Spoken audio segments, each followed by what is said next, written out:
legendary director Bimal Roy presents Sujata.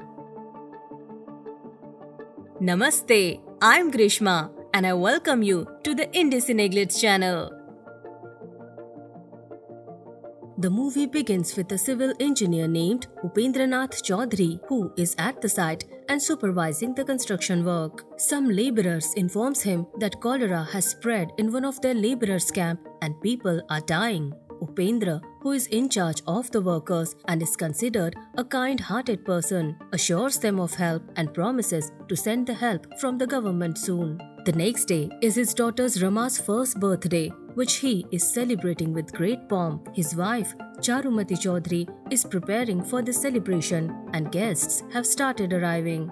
Just then, some of Upendra's labourers bring a baby girl to his house. They tell him that her parents died of cholera and there's no one left to take care of her. They found this girl in an abandoned condition where the vultures were tearing her apart, and that's why they brought her to his house so he could help. Seeing the terrible condition of the child, Charumati takes pity on her but hands her over to her maid as she belongs to the untouchable caste.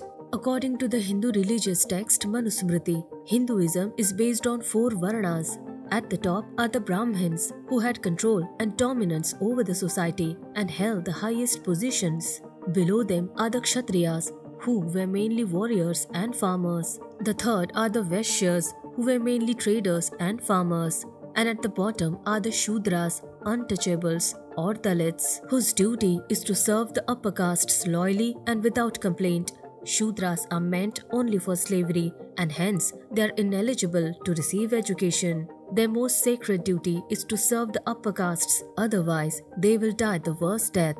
In this unequal system, which is based on birth, the right to education, political and social participation, freedom of employment or professions, etc. were reserved only for the top 3 Varnas and their descendants. But Dalits were denied all basic rights. They had to stay away from the village. This caste system continued to exploit Dalits in the name of religion for thousands of years. But when the Constitution of Independent India was framed by Dr. Babasaheb Ambedkar in 1950, this inhuman caste system was demolished and every Indian citizen, irrespective of their religion or caste, was given equal rights. But sadly, it has not been completely dismantled and even today, some elements still exploit humans in the name of religion. And that's why, as per the orthodox society of that time, when religion was paramount, Upendra and his wife Charu, who were upper castes Brahmins, were initially reluctant to accept the child from the untouchable caste,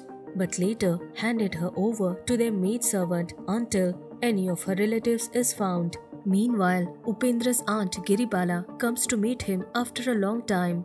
She brings with her a priestly guest who claims to be a religious scholar and supremely knowledgeable. But when they learn that Upendra is raising an untouchable girl, both of them gets angry. The priest even warns Upendra not to commit sin by raising an untouchable girl. But even after Upendra's explanation and to save himself from being corrupted, he leaves in a rage and Giribala asks Charu to get rid of the girl as soon as possible.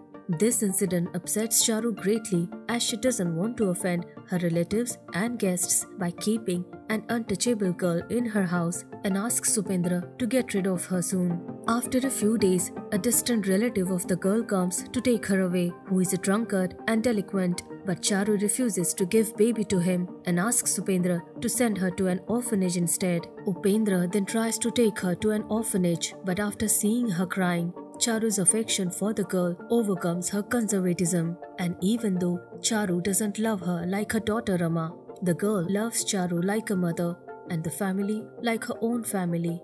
And thus, the girl is growing up in Upendra's house, who has now been named Sujata. Sujata and Rama are like sisters and Upendra loves both of them equally. However, Charu is still unable to accept Sujata and always keeps her away. She is not happy with Sujata as she considers herself equal to Rama and insists on having the same toys, books and clothes as hers. That's why she never let Sujata forget that she is not her daughter but an untouchable orphan girl. After a few years, Upendra gets transferred to a city and moves there with his family. Rama and Sujata have grown up. Rama is pursuing her study, but Sujata has been given the responsibility of household chores. Charu still treats Sujata with indifference, due to which Sujata remains sad, who has been yearning for her mother's love since childhood. One day, Upendra's aunt and her grandson Adhir comes to meet him at his house, where Adhir meets Sujata and falls in love with her. He wants to talk to Sujata, but his grandmother insults her and drives her away.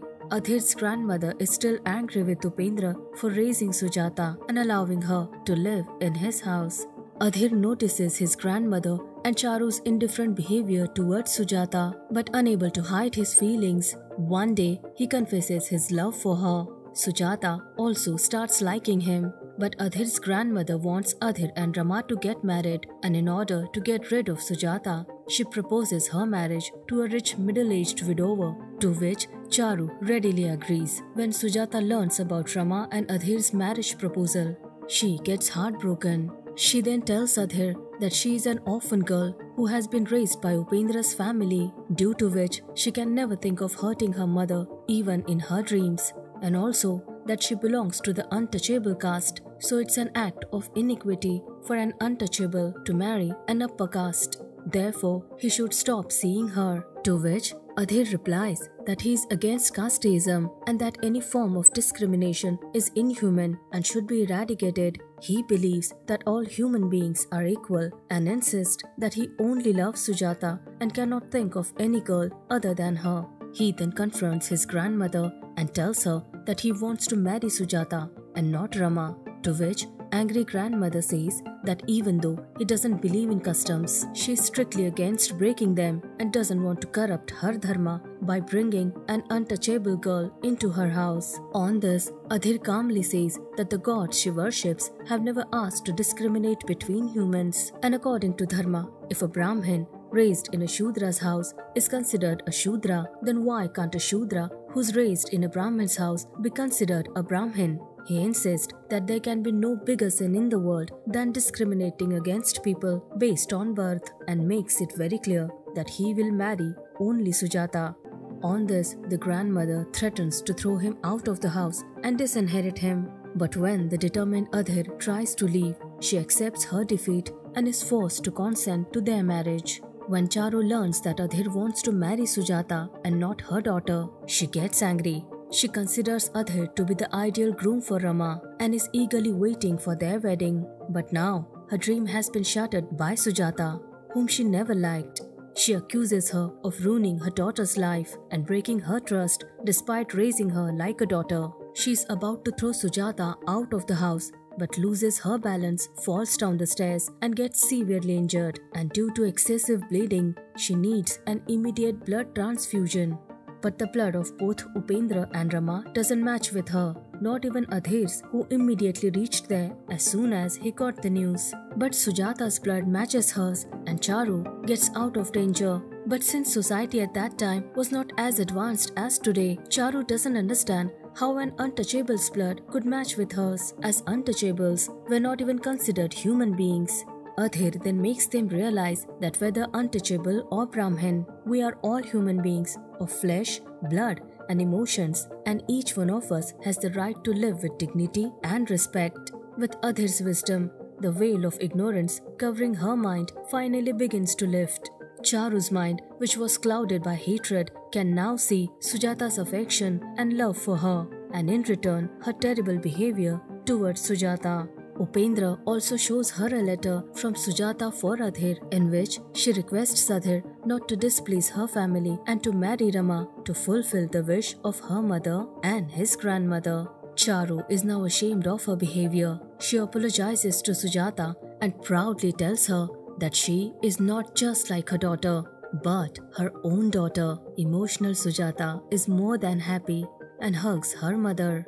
And finally, Charu and Upendra marry their elder daughter Sujata to Adhir with great fanfare and give them their blessings. And with this, the movie ends. So this was our favorite movie of the day. Don't forget to watch this movie that conveys the message that humanity is the greatest religion. Do tell us your opinion in the comment section. And don't forget to like, share and subscribe our channel. Take care.